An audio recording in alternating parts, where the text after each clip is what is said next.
continuing on the troubleshooting questions for televisions. Another one that I think is really common for people is that their TV keeps disconnecting from their Wi-Fi, and this could be maybe the Wi-Fi signal is just quite poor. They could have the door Yeah. closed and some thick walls, or it could be an issue with the TV themselves. What would you sort of look to investigate there if that's the problem? I guess the first thing that I would do in the area where the TV is I would check the signal strength on something like your cell phone. Since Hmm. most people have cell phones these days, it's a really simple thing to do. If you want to get more technical, there are free apps you can download that are called like Wi-Fi Analyzer or something like that. They'll just give you a readout of the strength in that area. So bear in mind that phones have better Wi-Fi antennas than TVs do, and they are right on the edge of the phone. They are built specifically to receive that signal as best as possible, and it's a complete afterthought on a TV. So you generally have, plus the only parts that are plastic that are easily able for a signal to get through are in the back, and that requires reflections and all to bounce around to get the signal back there. So first thing, obviously, you want to check that, because there's no point in looking at the TV as the problem if you clearly have a weak signal. Second thing you'd look into would be still not even with the TV. I would just look in the router. I would look at the router, think about how long you've had it. If you've had it for a really long time, it could simply be that even if your signal strength is good, you just don't have the bandwidth. It doesn't support the speeds or the intelligence in order to send enough information to the right places. Because your phone, watching YouTube, doesn't require much. Same with the TV. With the TV requiring, usually these days, having better quality picture or better resolution, higher resolution than, say, your phone, especially with the phones being so much smaller.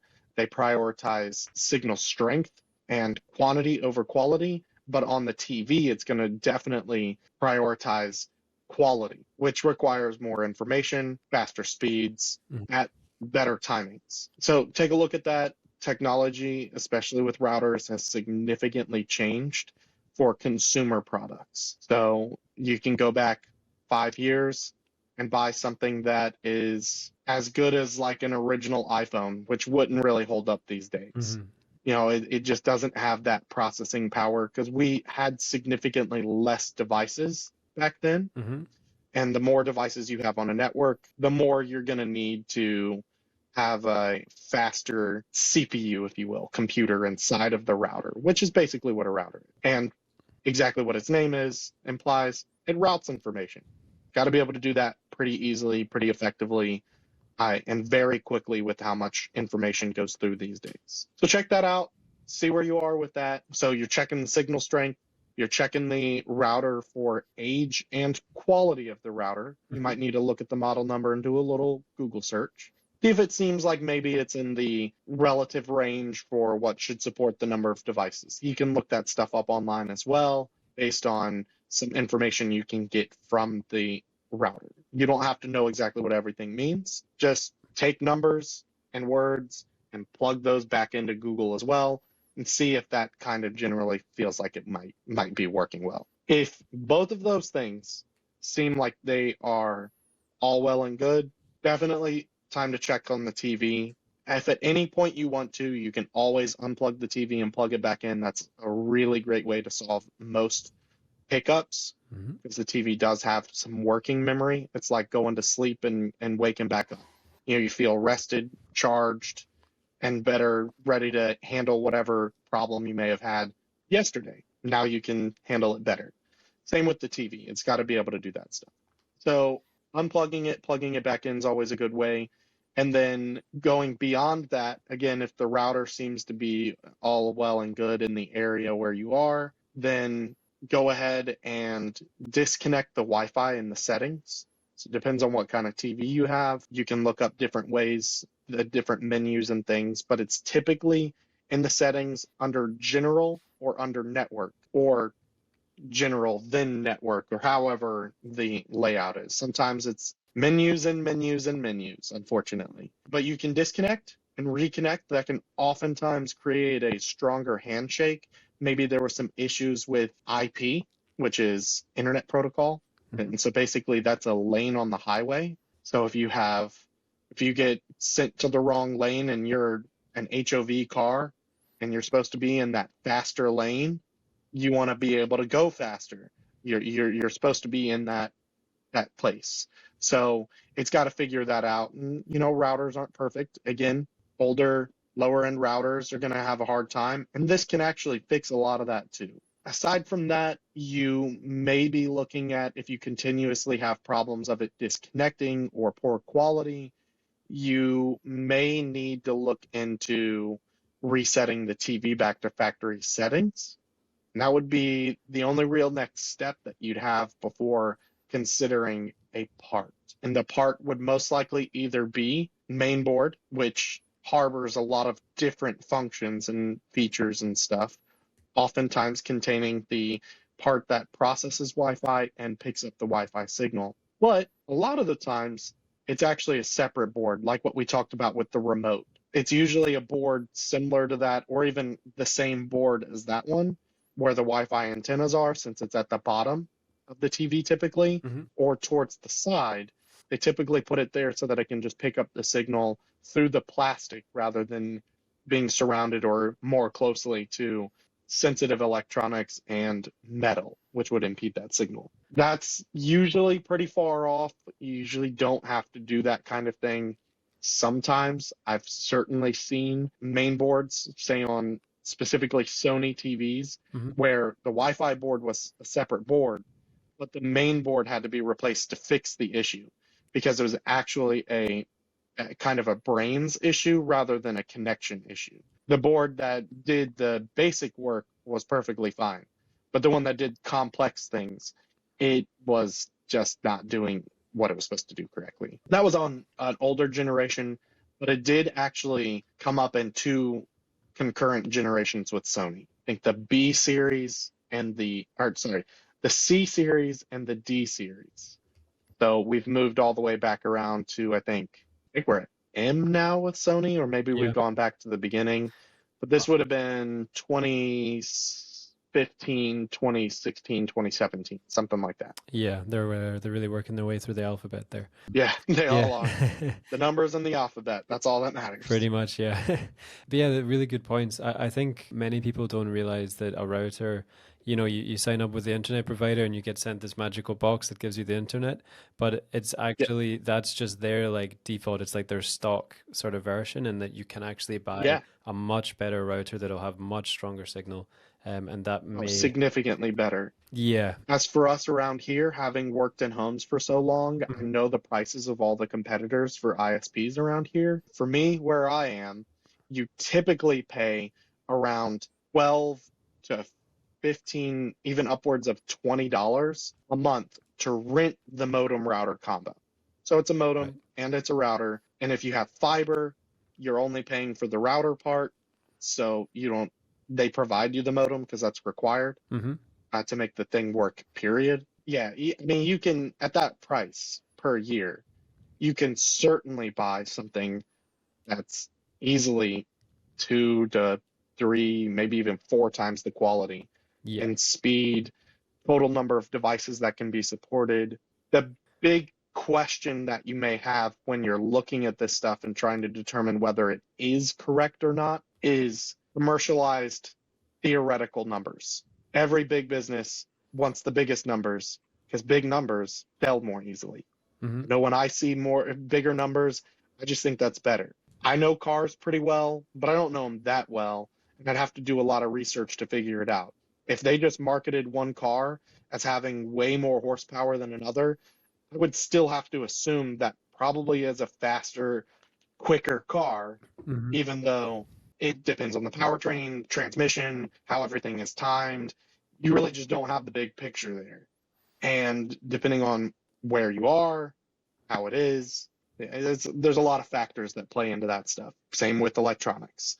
Big numbers sell better. So we put big numbers of whatever we tested as the theoretical maximum of what it could possibly do. But in the Hmm. real world, that's oftentimes significantly lower than that. It's hard to weed through what is accurate and what is just information that they're Mark, trying to just marketing, sell really. with. Yeah, Yeah, yeah. absolutely. Uh, Same thing with televisions. They have, mhm. I know we talked about in a previous question, True Motion and or some modern features that are worth it, and some that aren't. And one of them is like True Motion, Auto Motion Plus, Motion Flow, Action Flow, whatever those Yeah. things are. They don't mean anything. They're Mhm. made up numbers that those companies came up with as a way that they internally measured, not a standardized measurement, but they internally measured it. So I could come up with my own measurement for measuring distance as well. It really wouldn't mean anything because I just made it up. And there's no Yeah. standardization. So anybody who's trying to come behind me and prove yes or no really wouldn't be able to do that. Yeah. It's essentially just like putting a nickname on something basically and making it look good. Yeah. And Yeah. then you can put any number on it.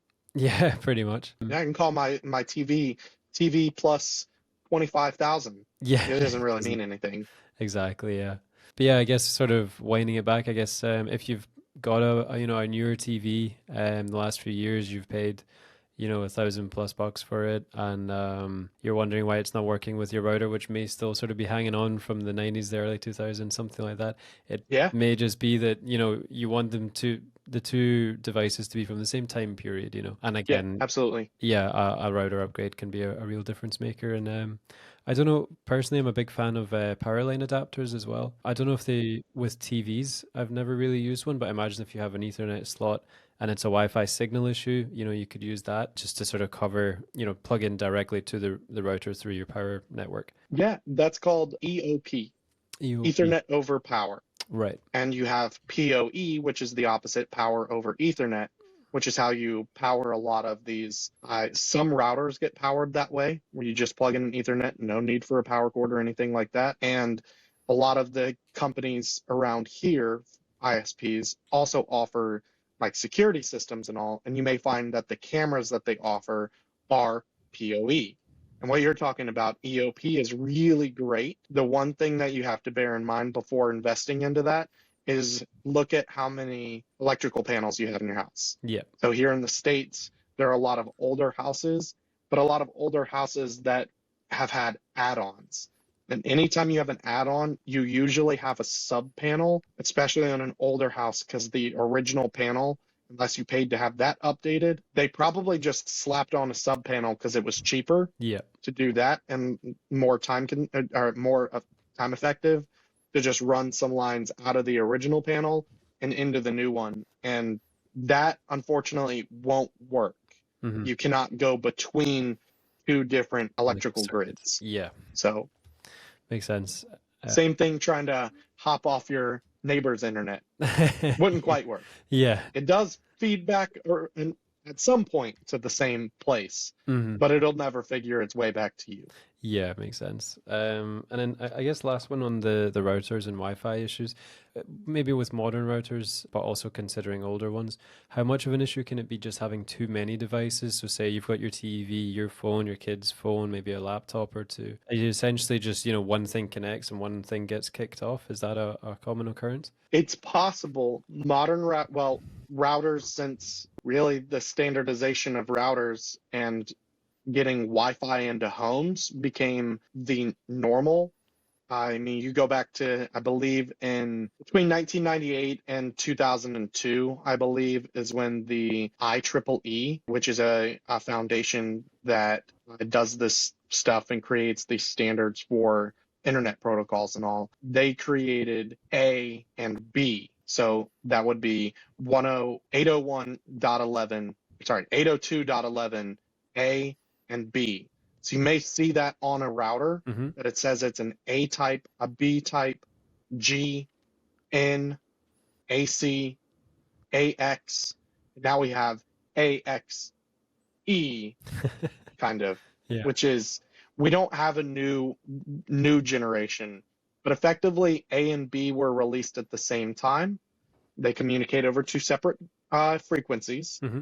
and then G, which was better than B, if I'm not mistaken, same frequency, and N, which was better than those as well. And then when we had AC, that happened. So over time, we've had a lot of changes to the speeds and protocols and what they support and what they do.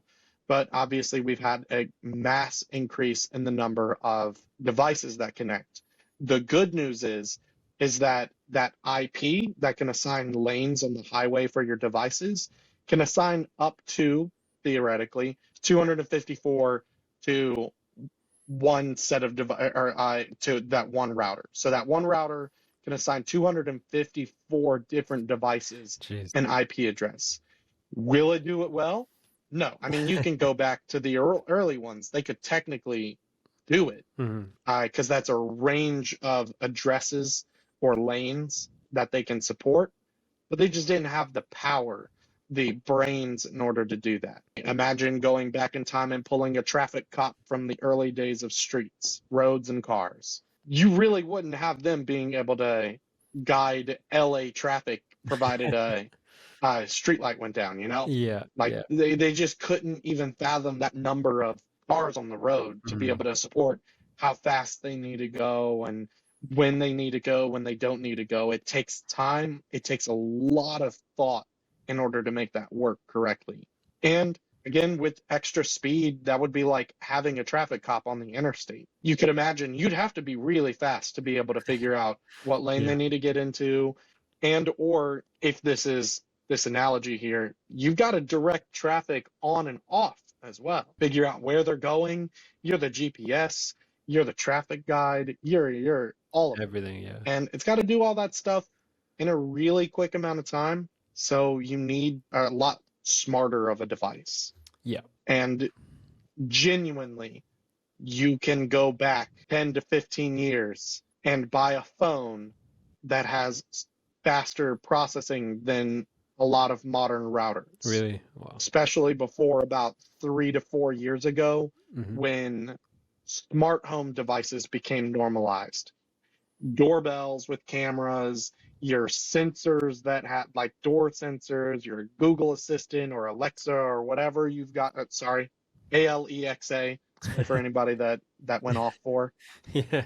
You've got way more stuff connected, and you might not even really think about it as a device because you don't use it like your phone or your computer, but it 100% takes thought in order to figure out what needs to go where still, even if it's barely anything. Yeah, makes sense. So yeah, just I guess bottom line, a lot of it will go back to your router, and could be an upgrade on that. Yeah. Might solve a lot of your Wi-Fi issues, plus give you tons of faster speeds and better benefits and everything. And sometimes it just takes one device to tip it over the edge. Yeah. So maybe before you bought the smart TV, your Wi-Fi was perfectly fine, and some devices don't have problems, the ones that you use every day.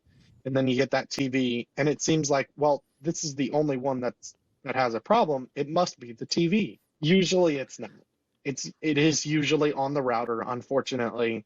And the worst part is being told misinformation or misleading information from your internet service provider about the quality of their product and the capabilities of their product, because they want you to keep paying a recurring payment for the rest of your life. Or that you go and you buy a package that says it supports this number of devices and this fast of speed, but really it's a $30 savings or $50 savings over the competition. And they're just saying, yes, this is possible, that it could possibly get that. But we know it's not going to do that. We're just trying to sell you something cheaper to take away from the competition. Yeah, exactly. On the bottom end. Yeah. And just last point before I forget to wrap up on this as well is another thing you can do with Wi-Fi if you're having a Wi-Fi issue, I guess, is to just test an alternative source. For example, mobile phone hotspots these days are so good. And seeing absolutely. if that would work without disconnecting could give you an indication about whether the TV is fine or the TV is the issue. Absolutely. And you know what? If you purchased your TV online and had it shipped, that's a pretty big, cumbersome thing to try and give back. Yeah. But you know what's not? Ordering a router and returning it if it's not the problem. Because that product is only going to come in at big, maybe smaller, maybe it's a couple units, and maybe just make sure if you're trying to test, if you replace something that's low end with something that's low end, you're not going to see any difference. You have to try and maybe go bigger and better, even if it's at the top of what your potential budget could be. Last thing that you would want to do before probably changing out the TV, try an external device that can do streaming. Hmm. Roku stick, an Amazon Fire Stick, NVIDIA Shield, a Google TV, an Apple TV, whatever streaming device of your choice that you want. Grab one. They're usually about, in the States, about $50. So anywhere between probably like $30 to $70, depending on your currency exchange. You would have product you can test and see if that has any problems.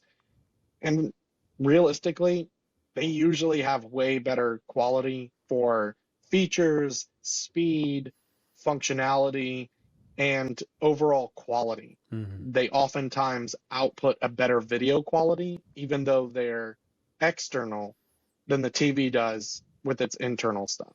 Crazy. So it might not be a bad idea anyway. Yeah, yeah, yeah. Well, no, I think we've just about covered every angle on the Wi-Fi front. So, yeah, thanks. Yeah. Really good stuff.